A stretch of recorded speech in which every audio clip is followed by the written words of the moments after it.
Leslie, when did you want to get going? Get started? Sounds good. Perfect. Great. Okay.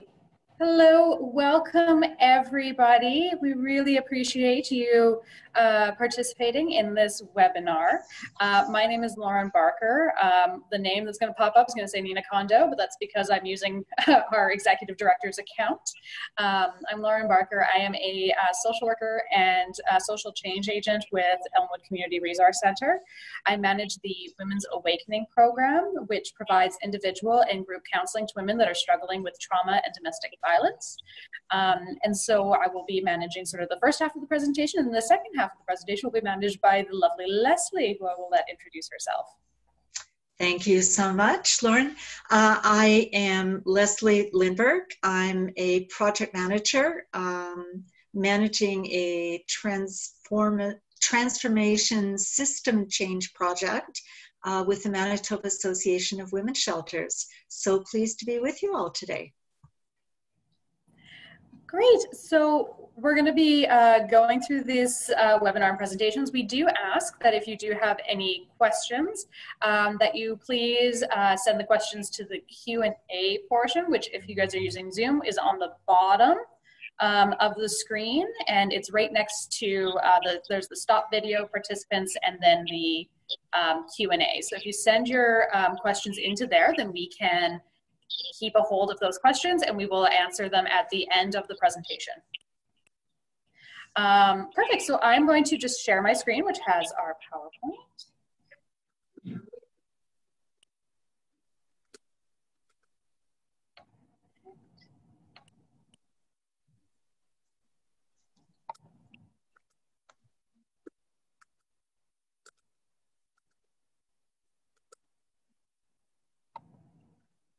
Perfect. Are people able to see the screen? Yep, I can see. Perfect. Great. Great. So today we're going to be having conversations about community responses to gender-based violence, particularly in the current context that we have, which is the COVID-19 pandemic crisis and what that means for frontline workers and how, and provide some tools in which we can respond. So for today's agenda, we're going to be going through first understanding what is gender-based violence and what that looks like. And then we're going to move into some conversations around the current context, as well as to be able to provide you with some tools, frameworks, and resources that you're able to use as you move forward into your practice. The information that's being provided today is fairly entry, simple things that you can do as frontline workers, regardless of your background and training, to support service users that may be struggling or presenting in domestic violence situations or gender-based violence situations. So, what is gender-based violence? So gender-based violence is violence that is committed against someone based on their gender identity or gender expression. Gender-based violence is non-discriminatory and can occur regardless of the victim or perpetrator's age, socioeconomic status, sexuality, gender, race, geographical locations. Gender-based violence can happen in intimate relationships, which are typically considered domestic violence situations or intimate partner violence, but they can also happen in family violence situations or within any sort of close relationship in that way.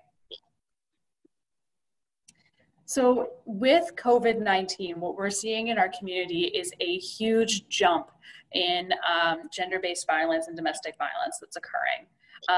What I have on this slide here is just some of the headlines that have appeared since April regarding the recent deaths that have occurred as a result of gender-based violence.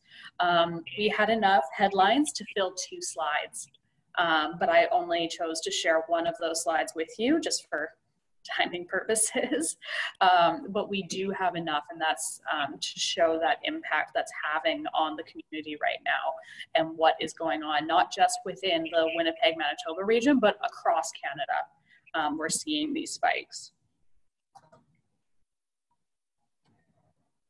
So when we talk about gender-based violence, there's lots of expressions in which that can be occurring and that can look like. And so these are just a few of them. The first is around emotional and psychological abuse.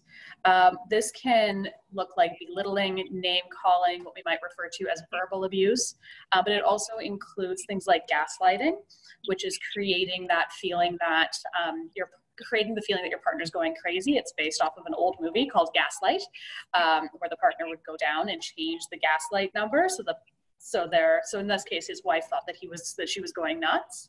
And so you see a lot of gaslighting, particularly in relationships, at least from my experience, where there's mental health concerns. So things like, you're just off your meds, that's why you're thinking that way. No, I didn't say that to you. Those types of things. This also can include controlling access to friends and family and limiting that ability. The next one is around sort of that physical abuse that we're all very clear around kind of what that looks like. That can include hitting, pushing, kicking, any sort of physical violence, forced isolation, or locking people up or keeping them confined. Things around sort of controlling media accounts, those types of things.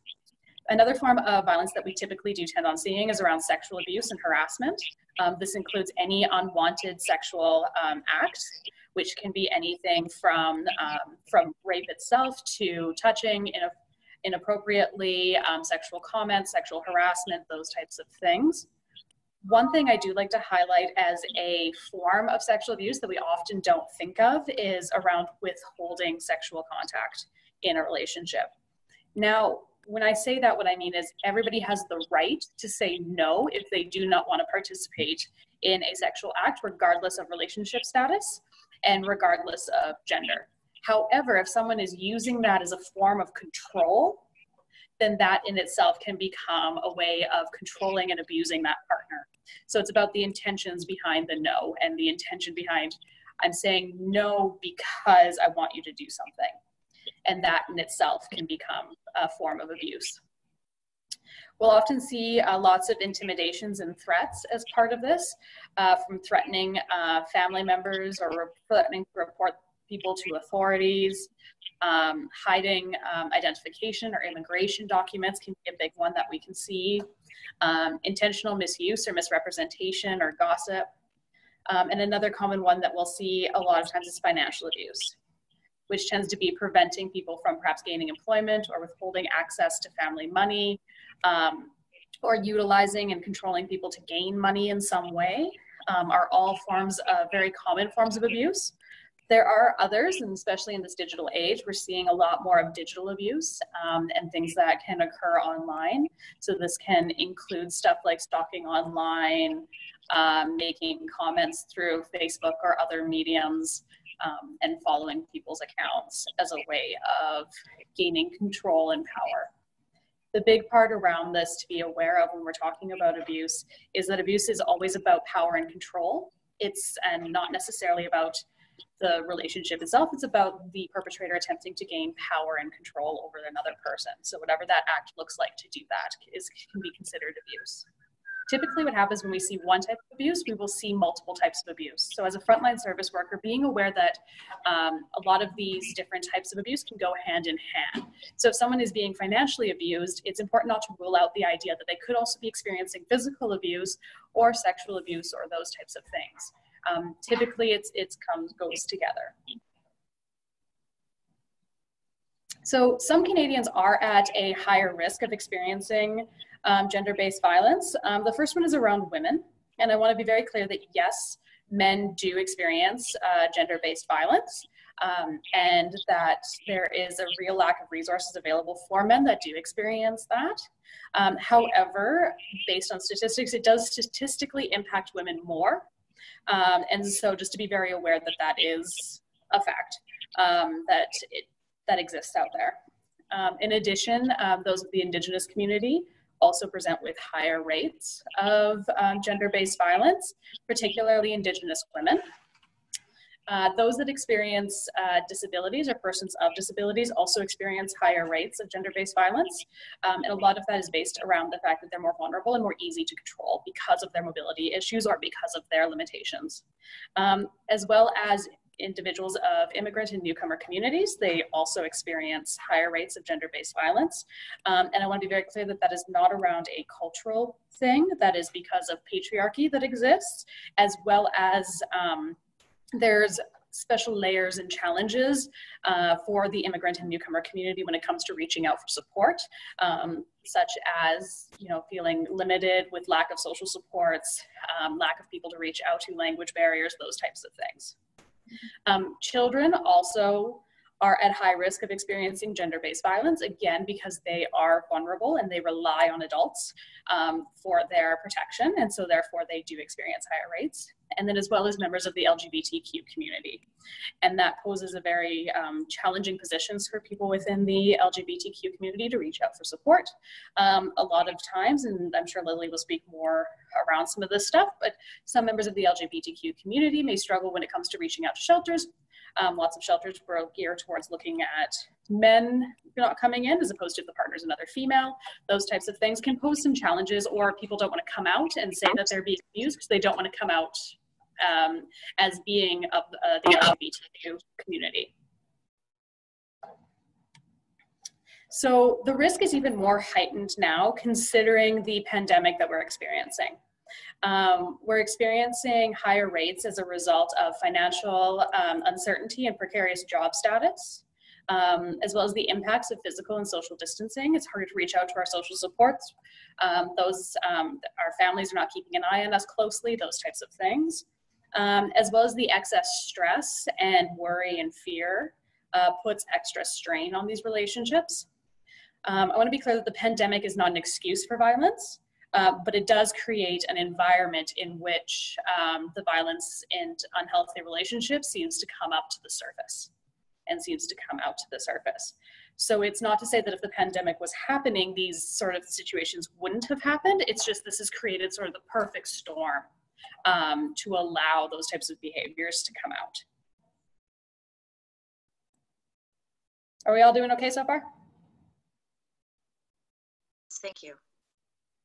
Yep, okay, good. Just like to check in. So gender-based violence is not a singular isolated individual event, but rather it's a cycle that is used to control and manipulate a victim. So the cycle of abuse is a theory that was developed by Eleanor Walker in 1979, which kind of explains that pattern of behavior that occurs within these relationships.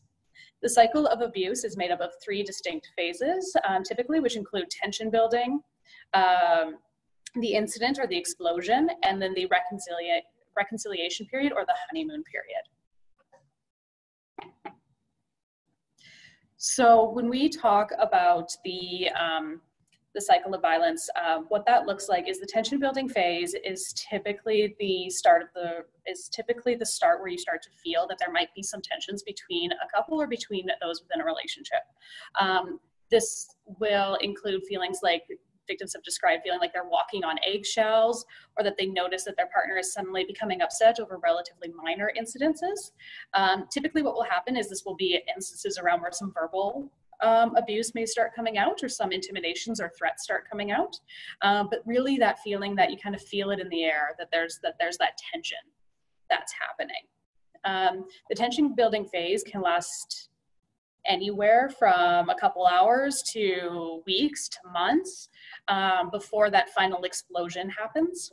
The explosion is that period where the acute violence occurs or that incident occurs, whatever that may look like. And then that moves into, typically after that, the honeymoon phases. So this is what we describe as the hearts and flower phase. Typically, perpetrators will make promises that they'll never do it again, or an effort to maintain the relationship. The phase often disappears as time goes on. There's quite a bit of, I love you, I'm sorry, it'll never happen again. That wasn't me, you know that's not me. And then what will happen with that period is then typically victims will feel the need to want to stay in that relationship as a result, or have that forgiveness. I want to be very clear that people do not enter into relationships with the idea that they're going to be abused. Typically people enter into relationships because there's some sort of attraction or connection with that individual. Often perpetrators start with the hearts and flowers phase, where they lure people in with sort of promises and treating someone very well and on a pedestal, and then that slowly moves into the tension building phase and then into the explosion. And this cycle is part of what makes it so difficult for victims to leave those types of situations or to remove themselves from these type of situations. This cycle will continue repeatedly. And what tends to happen, and where I tend to see people, is shortly after the explosion period, after the incident has occurred, and that's usually when the most time I can have to try and speak with someone to look at other options for them. But that can be very difficult when their partner or whoever they've built a life with is promising them that things will be different. What will happen with this phase as well is, as time goes on, the honeymoon phase gets shorter, shorter, and shorter, and then often victims will just go from tension building into explosion, back up to tension building.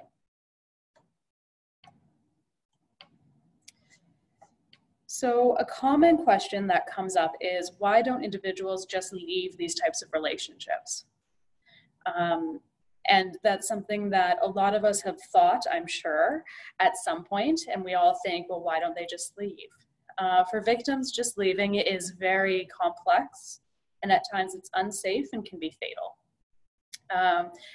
According to the Domestic Violence Death Review Committee, found that 81% of the reviewed cases of domestic homicide, the couples were either separated or in the process of separating. So the time where a woman is deciding to leave a relationship is actually the most dangerous time for her, and that process. So gender-based violence results from power and control dynamics, and as such, perpetrators will often resort to sort of these extreme efforts or extreme forms of violence in an effort to kind of restore that power and prevent the perpetrator or their partner from leaving, and prevent their partner from leaving. And so that is why it becomes a very dangerous time. Now, not to say that we ever encourage people to remain in these relationships if they're unsafe. It's just being very aware as a frontline service provider when someone is talking about leaving a relationship that there is a lot of risk that we need to manage around that and what that looks like, and to be able to support people to leave these relationships in a way that is safe for them. Are we still doing okay, team? Yes, thank you. Perfect. So as a frontline service provider, it can be very intimidating when we come across situations where we may see situations around of violence that may be occurring. And it can be very intimidating to have to ask someone that question about whether they're experiencing that. So first of all, to be very mindful around when you're going to assess for the violence, be very mindful about who is available and who is in the room. Make sure you have the ability to provide some confidentiality for that individual and that you are speaking to them away from their children if possible. Some victims won't want to talk about the violence in front of their children, or they may not want their children to report back to the abuser that they had this conversation or that this is occurring. So trying to separate if you can. Also, try and speak with them in private as much as possible, even if they do appear with someone or present with someone of the same gender. Please be mindful that it is not always a heterosexual relationship. It can be a same-sex relationship where the violence is occurring. So we want to make sure that if you're going to ask them these questions, that you ask them privately, and allowing for there to be a safe environment. So some ways that we can approach individuals around sort of the violence that they may be experiencing is by either using direct or indirect questions. So for some individuals, indirect questions may be more appropriate. This can be sort of a gentle way of moving into the conversation. So these can be things like, can you tell me what your fights with your partner look like? Do they ever get physical? Right, so sort of a casual way of bringing that in. Or things like, how do you think your partner would respond if you were to ask to have more accesses to the finances? You mentioned your partner drinks alcohol. What is he like when he's drinking? And so all of that can be, or as simply as, tell me about your relationship or your marriage. A way to have people start having that conversation and to start opening up.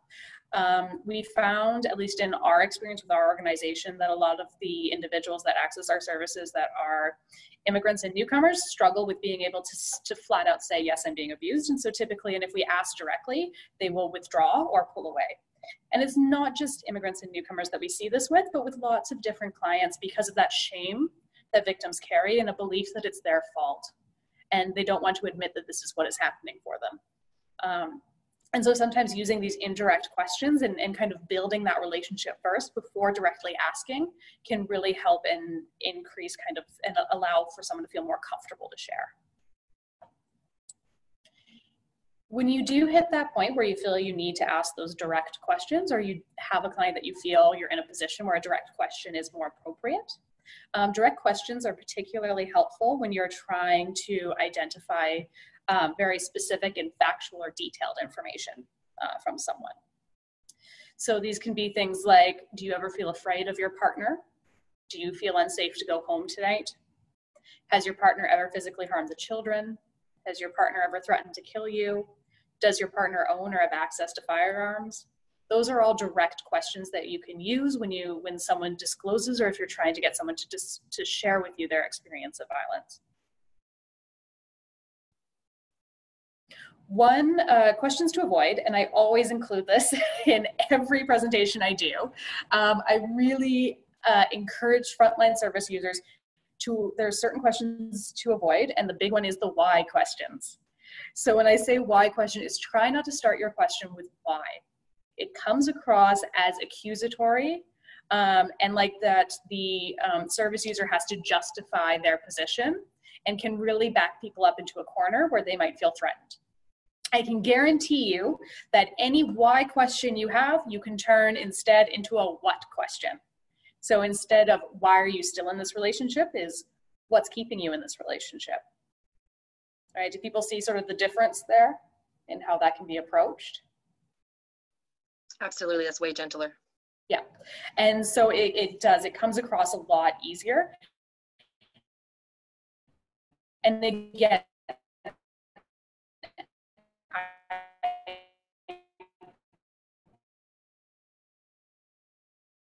any question that you can come up with this way, I can turn it into a what. So sometimes it just, good.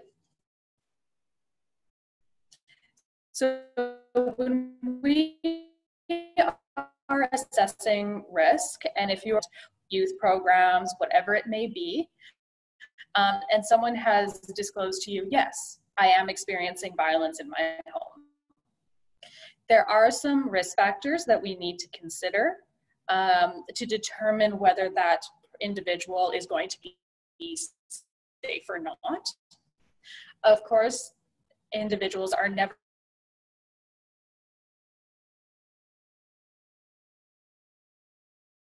Team, did I lose you?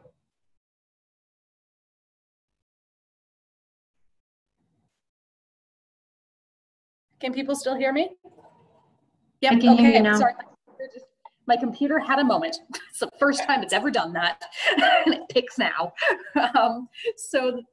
What I was saying is, yes, individuals are, of course, at risk in these situations at all times, but when we're talking about heightened risk as in regards to there's a likelihood of death within the next 24 hours. That's an extreme high-risk situation that we want to ensure that if once our client leaves that door, that they are not going into that sort of a situation. And so that is what we're looking for when we're talking about risk situations. Individuals, I might jump ahead here really quickly. We lost the PowerPoint. Did we? Oh, dear. Yeah. Thank you, Leslie. I will see, but I can just give me 5 seconds. And I will fix this issue.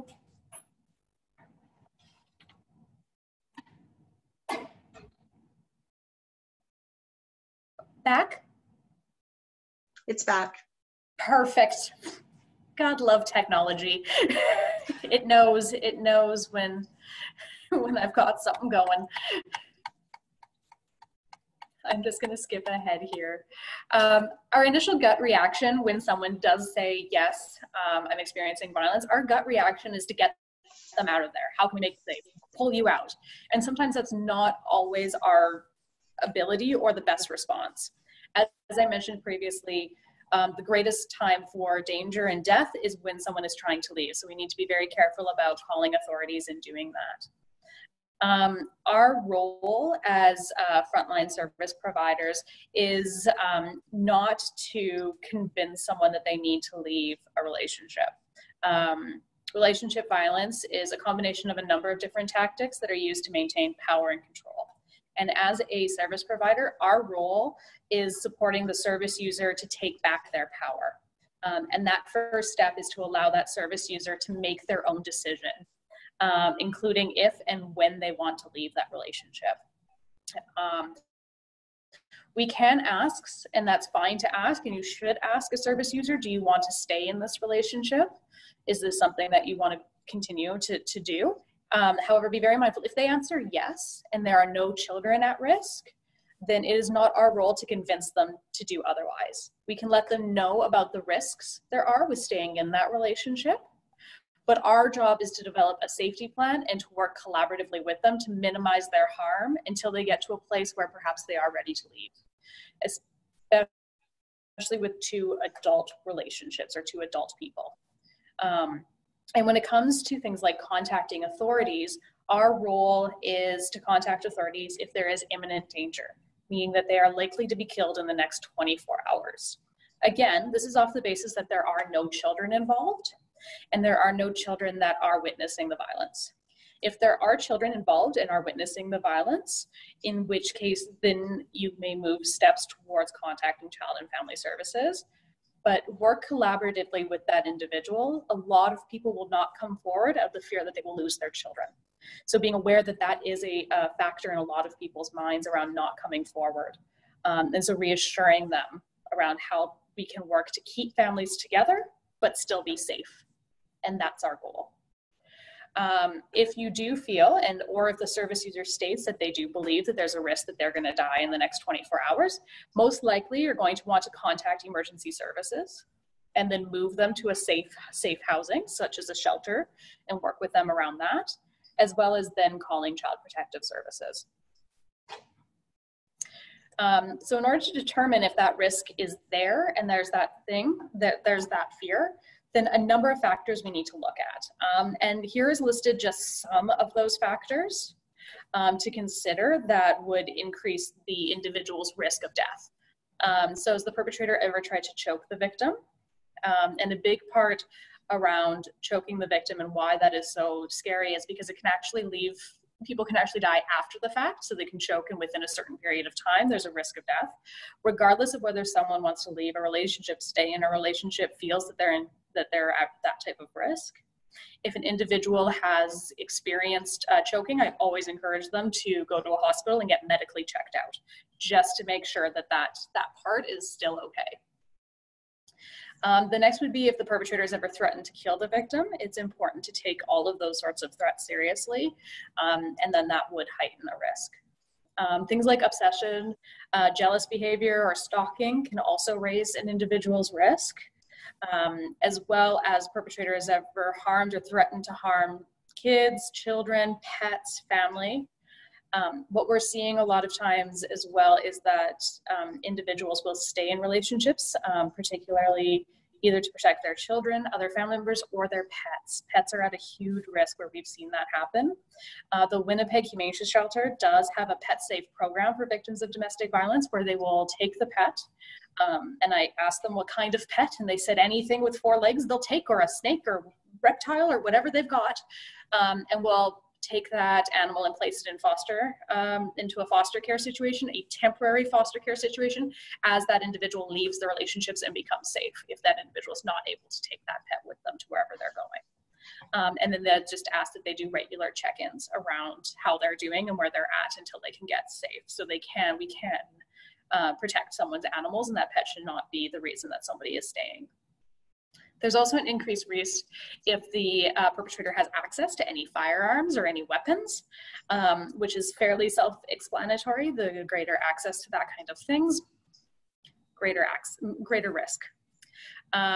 If the perpetrator has ever threatened or tried to commit suicide, that also increases risk of situations around, oh, my brain just blanked, situations around homicide and suicide. And so the victim should never feel responsible. The actions are on the perpetrator, whether they choose to harm themselves or not, but that is a form of power and control to keep someone in there. And so, to be very aware that that will increase the threat. If they're willing to do harm to themselves, then they're probably willing to do harm to somebody else. As well as if the perpetrator is using drugs or alcohol. People are much more free-willing on drugs and alcohol, and it will lower inhibitions and therefore will increase someone's risk. If the perpetrator has a history of any violent behavior, again, that's fairly self-explanatory. If there's a history of violent behavior, then they will have engaged in it previously, or a history of previous violent relationships, then it's a pattern of behavior that's continuing and potentially escalating. And finally, if the perpetrator has breached any contact orders, or any court orders or any no contact orders. And this is an indication that someone will not be held back by those types of things, and doesn't respect that aspect of it. So that gives you some areas to explore with the service user as you're trying to understand kind of what's happening for them. So what I have here is when it comes to assessing the violence, to be very aware of the several different societal and impacts that individuals face, which may keep people either trapped within relationships or at that point. What I have up here is the Elmwood risk factor wheel, which we use in a number of our different situations, not just domestic violence, but this includes a lot of those different micro, macro, and meso levels that individuals come across in systems that may impact someone's willingness to either remain in a relationship or barriers for leaving a relationship, and will allow for that. So things to consider, like their mental health may play a factor, but also their immigration status may play a factor, as well as their experience with the law. It's entirely possible if we're dealing with someone that's a newcomer, they may struggle with, or the law may not be a safe place for them back in their home country, and so struggling with reaching out to law enforcement here may be very scary for them. And so our suggestions around, well, just call police, might not be reasonable for them. So being very aware of those factors and that they overlay and create some difficulties around why people cannot reach out for help. This here is a decision-making tree that we here at Elmwood has developed in order to sort of help guide this process. The first one is around, is the service user experiencing domestic violence? If the answer is no, then there's no need for further assessment. So we end there. If the answer is yes, then our next question around trying to figure this out is the perpetrator with the service user at that moment? Regardless of yes or no, if the answer is yes, then you'll want to move them into a separate room to have these conversations. If the answer is no, then we can continue forward. The next question typically is, does the service user feel that they are going to be killed within the next 24 hours? And again, if the answer is yes, then that is a high-risk situation, and it's best to start exploring with the service user the need to contact emergency services and finding them a safe place to stay. If the answer is no, the next thing we'll want to look at is, are there children involved? If there are children involved, then you will want to conduct a child safety assessment, which is looking at, is the child witnessing the violence? Is the violence happening to the child? What steps are being taken to protect the child? And what is the likelihood that that will occur and that the child will be in danger? And then if that's not, if there's no children involved, then you can look at sort of all of those risk factors that we have discussed and conduct kind of a safety risk assessment to determine where they're at. So asking them things like, what does the violence look like? So if he hits you, where does he hit you? Does he hit your head? What type of things happen to you in that way, to take a look at kind of what that risk is? Has he ever threatened to kill you? Has he ever threatened to harm your pets or your children? Those types of things. And based on that, you can sort of get a vibe around kind of where that service user is at, around whether they want to stay in that relationship, they don't want to stay in that relationship. Do they feel that there's risk for imminent likelihood of domestic homicide, or is there a low risk of that? If someone is what I call a semi-urgent, which is a low risk of serious bodily harm, the next question that I will ask is, does the service user want to remain in the relationship? If the answer is no, then I work with them to figure out what they need in order to leave that relationship. Whether that is me locating shelters available for them to access, is that looking at sort of what is their employment situation? How can I empower them down the road to become more independent? Do they have all of the documents that they need, or their medication? Do they need support with trying to figure out how to access those things? Do they have their own bank account? Those types of questions. If the answer is yes, that they do want to remain in the relationship, and then at that point I work collaboratively with the service user to develop a safety plan.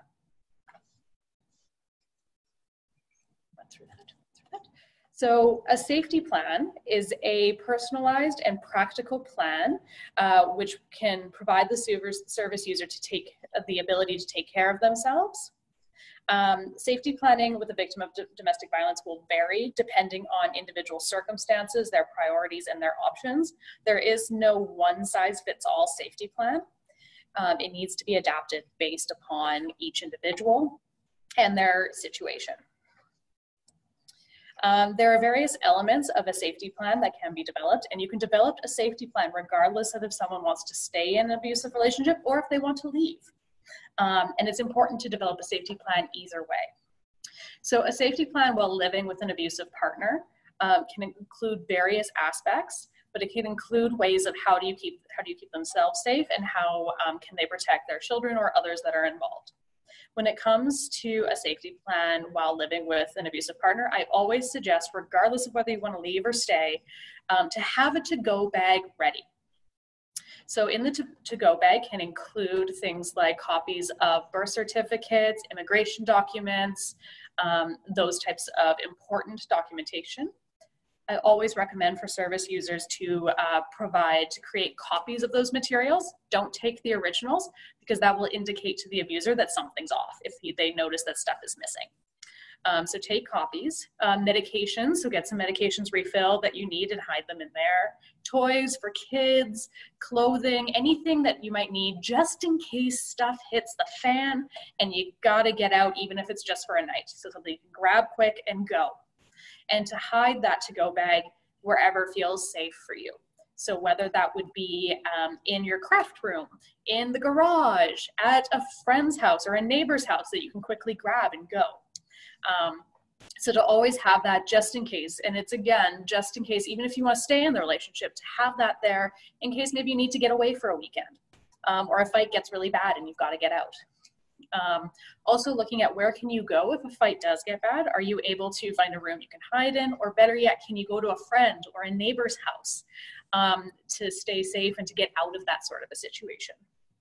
If you're unable to get out and that fight does occur, looking at ways around protecting yourself when that fight occurs. Now, I'm not saying grab a knife and let's charge, but to protect your head. So one thing is, if someone is attacked, I can suggest to go down like this to protect the head area and to keep those, and to protect the neck to keep yourself safe. We've had lots of people in situations where when fights have occurred and they do have children in the home, they will actually walk into a different room, or they will walk out of the house while the fight is happening to lure the perpetrator out of the house. So then that way the children don't hear and are not involved. There are lots of things that our clients are already doing to keep themselves safe because they've survived this long without us. So they're doing something. So it's about looking at what are you already doing to protect yourself, and how can we strengthen that, and how can we work with that. The next would be around emotional safety planning. So looking at ways that people can emotionally take care of themselves during these situations, whether that is through reaching out for counseling or support online, or in ways over the phone, those types of things. Right now it's very challenging because our friends and family are being disconnected and are unable to work together and connect. So with the emotional safety planning, figuring out other ways to take care of yourself, perhaps working with them to create sort of a Zoom account, those types of things to be able to reach out for support. And looking at, is there things that you can do that make you feel good about yourself, even if it's just small, right? And those are important factors to think about as we work through safety planning. It's not all about physical safety, it's about maintaining the mental health as much as we can. If an individual is looking at leaving a relationship, so then they're going to, I see a hand raised. If you do have a question, just put it in the Q&A portion and we'll answer them at the very end. So with the leaving a relationship, it's good, again, the to-go bag is helpful. Looking at different shelters and what their availability is, contacting ahead of time. With Leslie, will speak more towards what shelters are doing and that, but do not work in silos in these situations. Please reach out to other services and other organizations that are doing amazing work right now to try and keep people safe. And how can we work together to keep this person safe? And also when it comes to leaving a relationship, if someone says, no, I don't want to go to a shelter, I want to go to my sister's house, I always ask, okay, but is that the first place he's going to look for you? Right? Try and find places to go that they feel comfortable and safe, but that are not the first place that perpetrator will go and look. And that's just around kind of protecting. If it's more likely, yes, I'll immediately go to my sister's, but maybe I could go to my brother, he won't think about that one, then okay, let's try that. So those are some questions to ask. As well as after the relationship, there is a period of time where our role as frontline service providers is to continually check in and see how they're doing and see where things are at and how they're feeling and provide them that support after. It can be very difficult, regardless of how much pain you've experienced in a relationship. It is so difficult to leave that relationship, especially when it's around that power and control and you feel dependent upon that person. It's hard to give that up. But there's lots of other things that keep people in relationships or that they want to go back, whether that's feeling lonely and isolated. And please don't be afraid, and this is something that we're exploring, to explore the sexual aspects of individuals when it comes to leaving a relationship. We're finding that some women are feeling the need to go back because they're not comfortable dating, and they're feeling sexually ungratified. And so we've had to explore things around sort of what is a vibrator, what are those types of things out there that you can utilize to try and satisfy that part, so that way you don't go back into a situation that you're unhealthy just for that sort of gratification. So really exploring what it is that someone is looking for in these, and what these relationships give them, and how can we provide that elsewhere. So these are sort of some quick things that we can do or we can suggest. So the first one is the go bag. That is always my go-to, have your to-go bag. The next one is suggest to a friend or a neighbor if there's a signal that you can provide or a code word that lets them know that you're in danger and that you need support and that you need police immediately. I've had someone actually order a pizza once, and that was sort of the code that we had was, hey, can I get a pizza?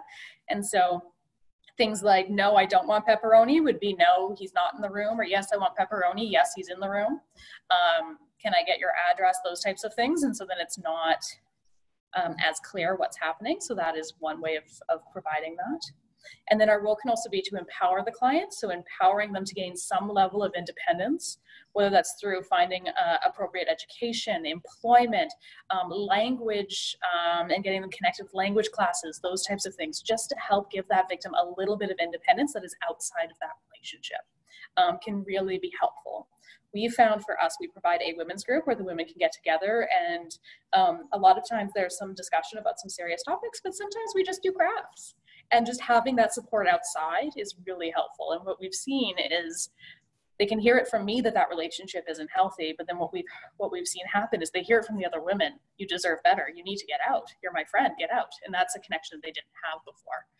And so now since COVID, we can't meet in person. What we've done is we've moved it online, and we've got a peer support chat group going on. And so the women are able to quickly hop on their Facebook and just chat and say, hey guys, this is what happened today. What do you think I should do? Or I need some advice. And then the other women in the group provide that. So that's a way of gaining some independence or having something else to depend on rather than just this relationship. And then as well as encouraging de-escalation as much as possible.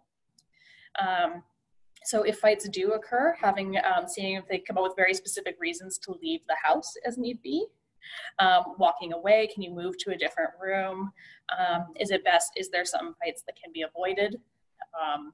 Or some things that, you can avoid for a couple hours, or you'll go into your own room, he'll go into his, that kind of thing. Are you able to walk away? And really work at ways that you can de-escalate those types of things, or that they can. Of course, the victim should never take responsibility for the actions of the perpetrator, regardless. There's nothing that the victim can do that will cause the violence, but is there some ways that we can help mitigate how often that's happening? And again, whether that's as simple as a fight starting, you walk out. So if people have, so we will answer questions at the end here, and I'm about to pass this over to Leslie real quick here. But if anybody does come up with any issues or struggles, or are looking to refer people for counseling and things like that, again, I am a registered social worker, and I do provide individual and group counseling. So if someone does have that, please feel free to reach out to me. That is my contact info there at Elmwood Community Resource Center. So I'm going to pass this over to Leslie and let her share her screen. Thank you.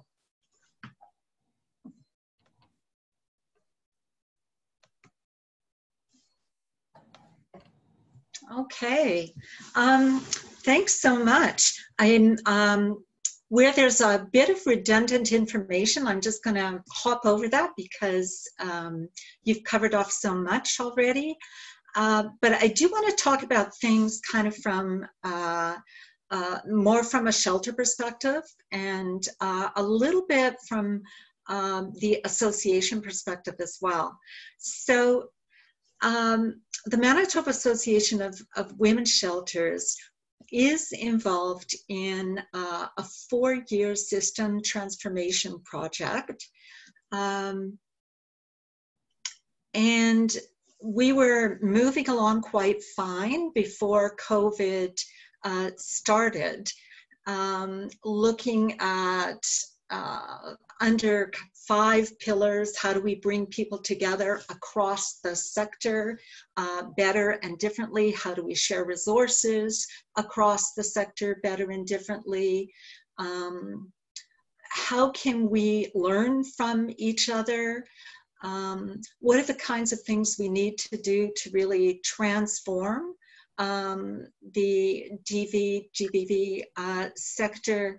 And then how do we actually measure if things are getting better or worse, and what's working and what's not working? So really from a system perspective, taking a look at some of those things.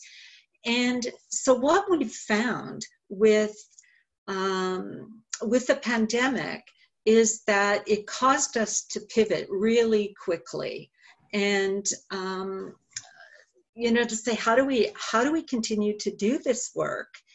And what we've noticed as we were pivoting, that the pressure of the pandemic has actually accelerated the change process. People are much more willing, it seems, to be brought together into conversation, and stakeholders are coming together, sharing resources faster and more smoothly, and really bringing kind of those complementary skills and resources and perspectives to multiple tables very, very, very quickly, which is quite refreshing, because I think transformation is kind of going on right before us, right? Even looking at the setting today is not necessarily something we would have been doing as readily.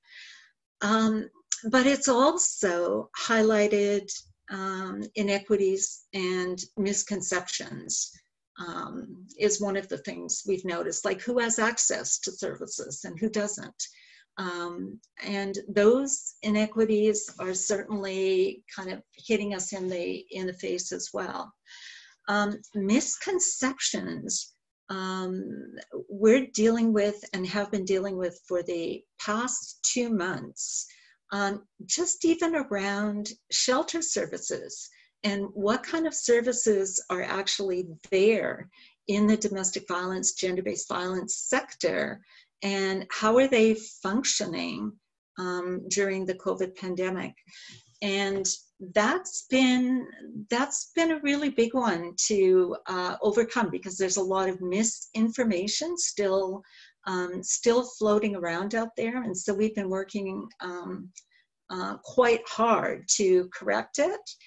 And I'm not going to spend really too much time on this one, because you've covered it off.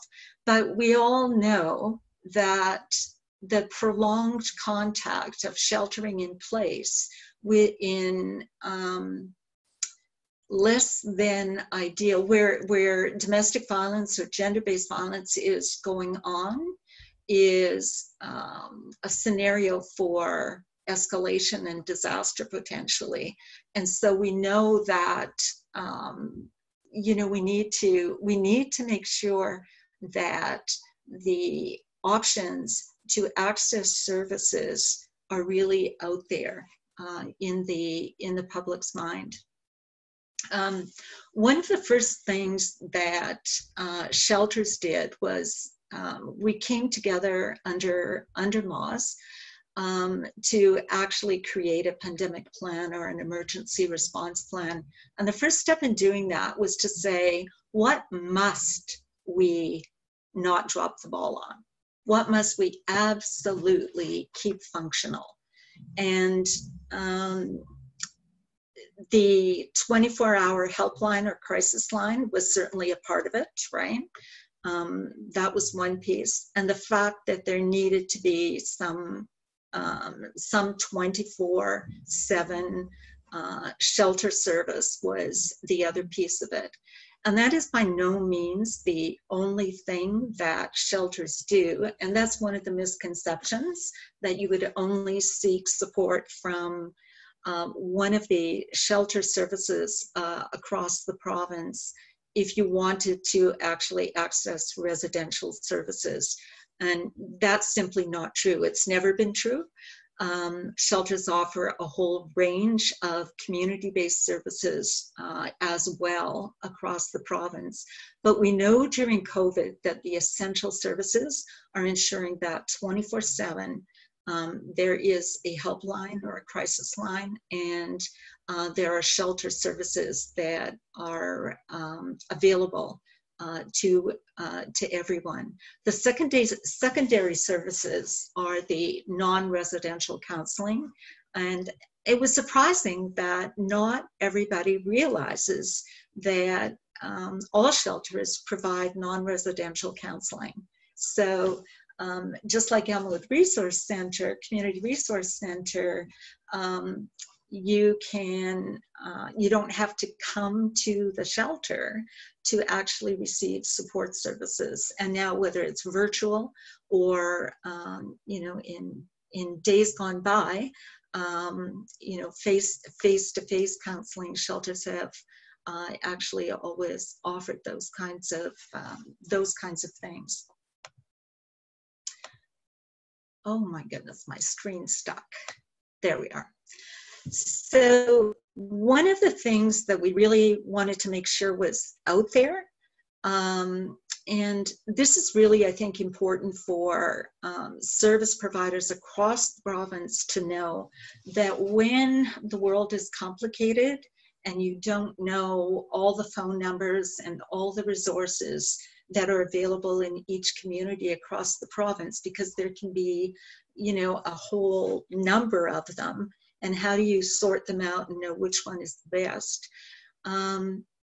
Call the Provincial Helpline. Manitoba is one of the only provinces in Canada that has a Provincial Helpline, and it's answered by the shelter, one of the 10 provincial shelters across the province. So you are automatically being streamed to a person 24/7 who knows what resources are functioning and accessible in your region or community. So a lot of times, and we've called it here a helpline, not a crisis line, because it's used just as much for service navigation as it is for somebody calling because I'm in danger and I need to get out. So yeah, if you're a service provider and you say, I don't know what to do here, where's the best place to go? Call the helpline and they'll, you know, direct you to, hey, there's 5 resources in this community. Here's what they do. Also know that when, as a service provider, you're trying to help someone access a shelter, know that the shelter needs to talk to that person directly and privately. So even though you're the referral source, that conversation still has to happen with the individual. And that's to make sure that it's what they really want, right? That because it is about self-empowerment, it is about personal decision-making, and you don't want anyone to ever feel that they're being coerced into leaving. And so that's just an important thing. And sometimes service providers don't quite understand that. Hey, I'm telling you this woman wants to come, will you take her? Well, the shelter will push back and say, well, we need to have a conversation with her first. The shelter provides transportation from wherever that individual is to the shelter, and shelters always have private addresses, and there doesn't have to be any kind of personal information collected on the call. That's entirely voluntary.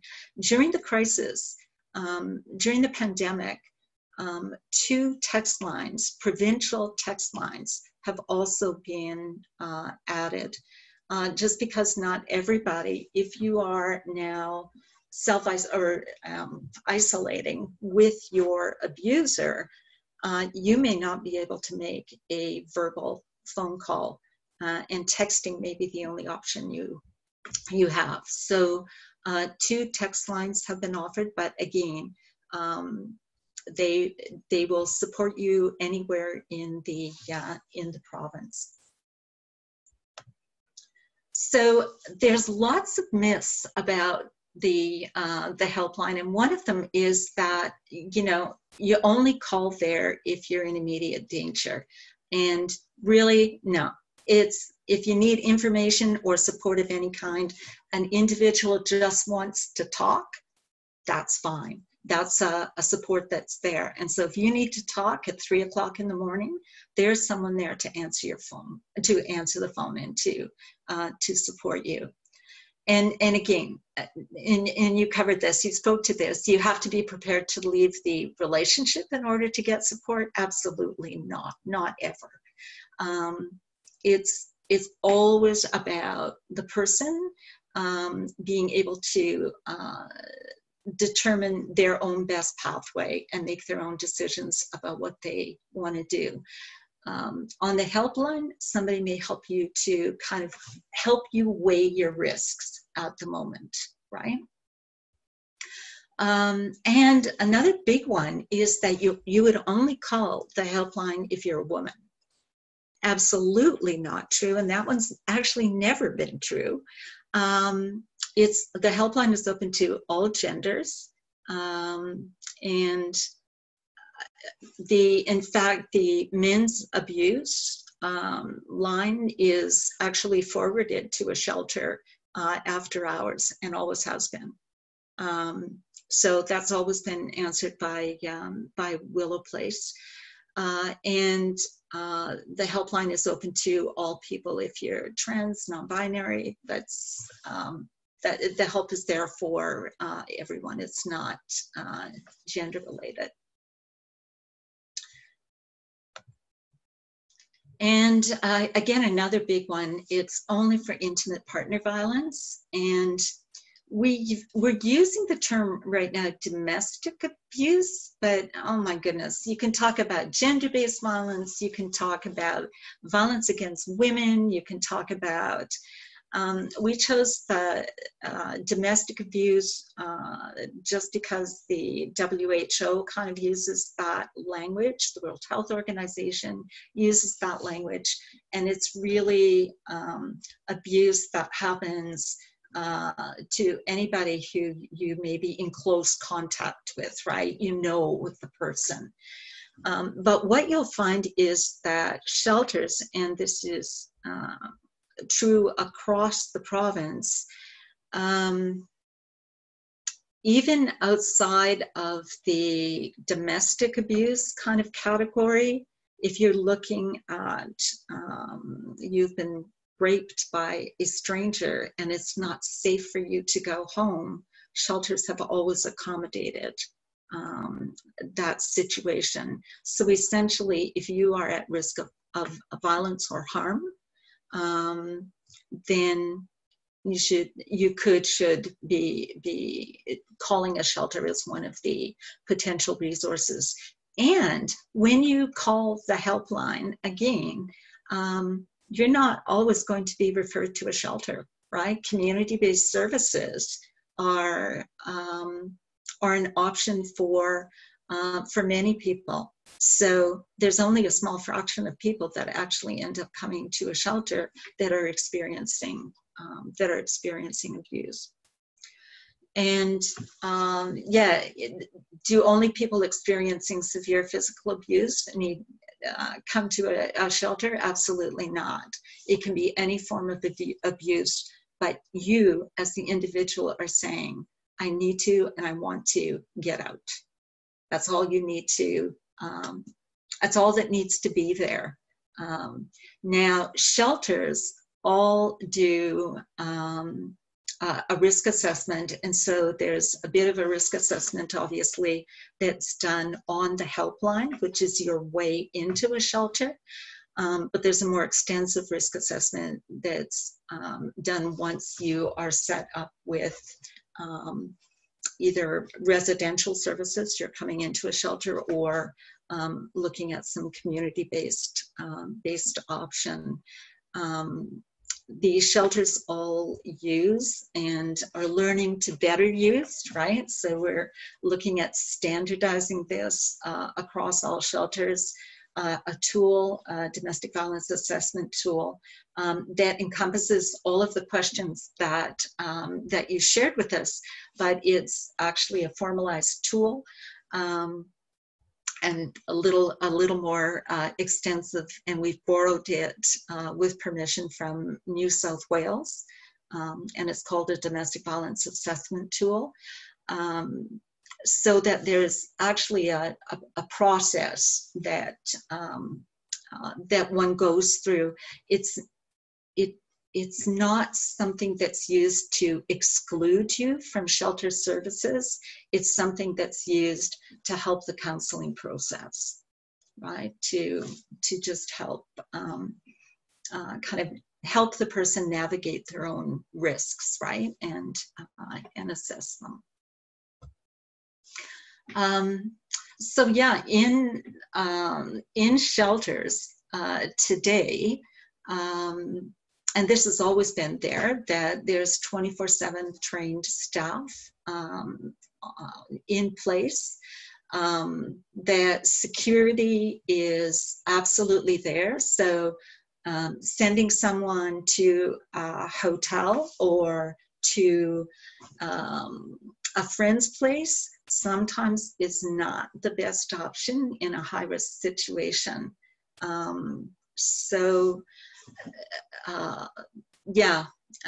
All shelters are kind of on speed dial with the with emergency services, right? So if they get a call from a shelter, there's an immediate response. So it's really, when someone is at high risk, it's really important that they're at least given the option of coming to a shelter. Lots of misconception about how long someone can stay. Like for so long, there seemed to be this belief in a 30-day rule, and after 30 days, you were kind of out on the street. Well, that was never true. And know that if someone comes to a shelter, they can stay as long as they need to, right? So Often people don't stay that long, right? You're in a communal setting and people want to move on with their life as fast as they can. But they can stay until they have secured safe housing and feel like they are ready to take that next step. So there is no, you can stay 20 days, 30 days, 40 days.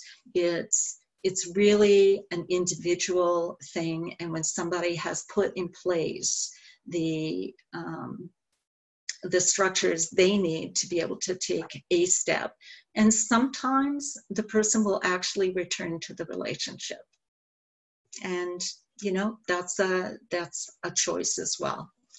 Another misconception that if you have older children, especially if those children are male, you can't bring them to shelter. Well, that's not true. Accommodations are made for children under the age of maturity, and but again, it's just one of the pieces of misinformation that sometimes is out there. And as you already mentioned, arrangements can be made for pets if you feel that you're not going to leave because you believe your pets are at risk. Arrangements can be made there as well. The service framework that shelters used has really changed and evolved over the years. It's always really been a client-centered and strength-based framework that focuses on resiliency. Shelters are now really moving to understand trauma and use trauma-informed approaches and harm reduction principles, and looking at how do you create low barrier services, right? So instead of screening people out, how do you make sure your services are accessible to everyone who needs them? Shelters work from a cultural safety and anti-oppression framework, and are embracing evidence-based practices, especially around co-occurring disorders. Shelters support some of the most vulnerable citizens in Manitoba with very complex needs, and shelters have been doing that for years. Often not recognized in that very challenging work that they take on. All shelters actually know that they need to work from a very team-oriented perspective, not just internally, but team as in externally with the community. That nobody can do this work alone, and everybody needs to have really good networks. And the best way to support those you serve is by having a variety of options and supports that you're able to offer them. During COVID, all of the shelters are open and operating. So that's kind of the first piece of information. I know in the first couple of weeks in March, there was kind of rumors, especially in Winnipeg, oh, the shelters are closed or they're not accepting new clients. Well, that wasn't true either. But the capacity at shelters is affected when only one person can be in a room or one family can be in the room. So there's no sharing of space or rooms, sleeping rooms, with other individuals or families. So everybody has their own space, and social distancing measures, of course, are in place. There is COVID screening on the helpline, and again, when you come into shelter, every shelter has set up additional procedures to mitigate transmission. once people are in shelter. So the important message is that if people need to come, if they need to leave, shelters are safe places to be, right? That didn't change. It's very, they're open. They've got good procedures in place for managing transmission risk, and people should see a shelter as an option, especially if things get worse for us again, right? That we need to make sure that the word is out there, that shelters are operational, that they are safe, and that sometimes it might be the safest option if somebody really needs to leave their current environment. There's a plan in place. Hopefully we never need to use it, but there's a plan in place that can be operationalized for staff to mitigate staff burnout should increases be so heavy that we need to kind of look at that. And so I'm not going to go through all of those pieces, but there is a plan in place to make sure that shelters stay operational under all circumstances, no matter how heavy the burden gets. MOS has taken on the role of kind of increasing communication out to the community. So there's a weekly communication that is kind of put together and sent out if there are updates. There wasn't one that came out last week because there was actually not a whole lot to update. But MOS is also providing daily shelter bed updates to the sectors, so resource centers and other organizations who need to know what's the vacancy rate. Are there vacancies? Can I actually refer someone to a shelter right now? So the daily vacancy rate is going out. Again, know that the shelter, if you're referring someone, the shelter will still need to speak to that individual. MOS has been hosting weekly, and it's now gone to bi-weekly meetings with a range of stakeholders to make sure that we are addressing emerging concerns.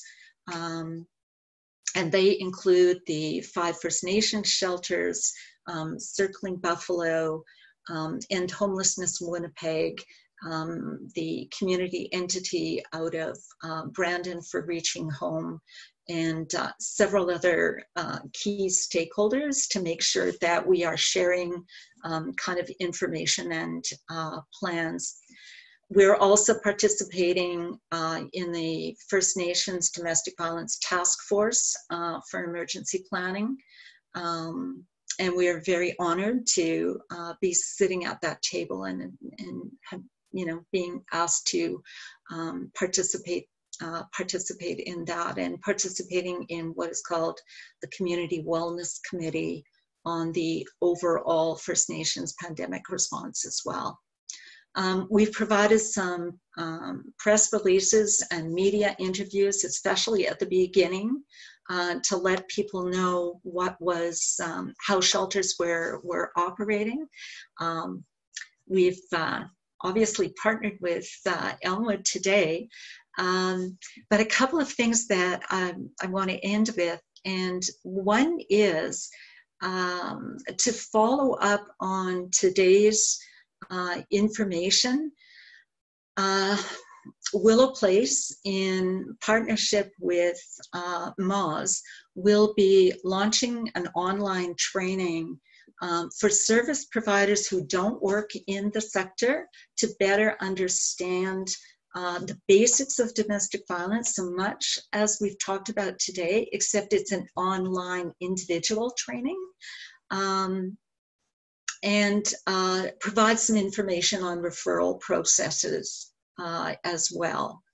Just who do you contact, and how do I support this person? How do I create a safe environment that actually opens up the conversation when I'm concerned that there might be domestic violence, or when my client has disclosed domestic violence to me? Like, how do I create that safe space for conversation? So that will be launched in June. It's going to be, I'd love to be able to say free, but there's actually a $5 a person charge because that's what Moss has to pay the provider. But I would encourage you to take a look at it, to have your staff sign up for it. We're trying to make it as accessible as possible, and it will be on the government OSD learning system as well. It may not launch there as early as June, however, but it will be available publicly in June. And following on that, it may not come out until midsummer. There's a customized governance training for agencies, particularly those agencies working in the DV sector.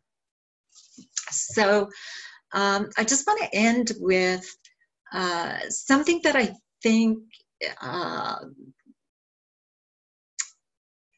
guess, a message that we'd certainly like to be considered. And we all know that that work in this sector needs to begin to look further and further upstream, right? We need to get at the root cause of this. We can't always be focused on just helping the survivors survive. How do we actually prevent the violence in the first place? And we all know we need to be working upstream. And in that conversation, acknowledging that we need a continuum of responses, and that we all need to go forward bravely, questioning status quo, disrupting, innovating, and transforming. Remember the central role that agencies who work in the sector play. Remember the central role that DV shelters play. They're not just emergency shelters. They have a much broader role in their communities. And the further you move out of Winnipeg, the broader that role becomes. Sometimes they are the only provider of domestic violence services, right from prevention services down to emergency services. So please include domestic violence shelters in the conversation when you're looking at transformative change. Shelters are all about transforming and kind of moving the dial on something that we haven't been able to move the dial on very far in our society yet. And we all need to be part of that solution. Thank you. Great, thank you, Leslie. Thank you for that wonderful information. There's lots of stuff in there that even I learned. So thank you for that, I really appreciate it. We have about 6 minutes left. We've been answering questions as they come in.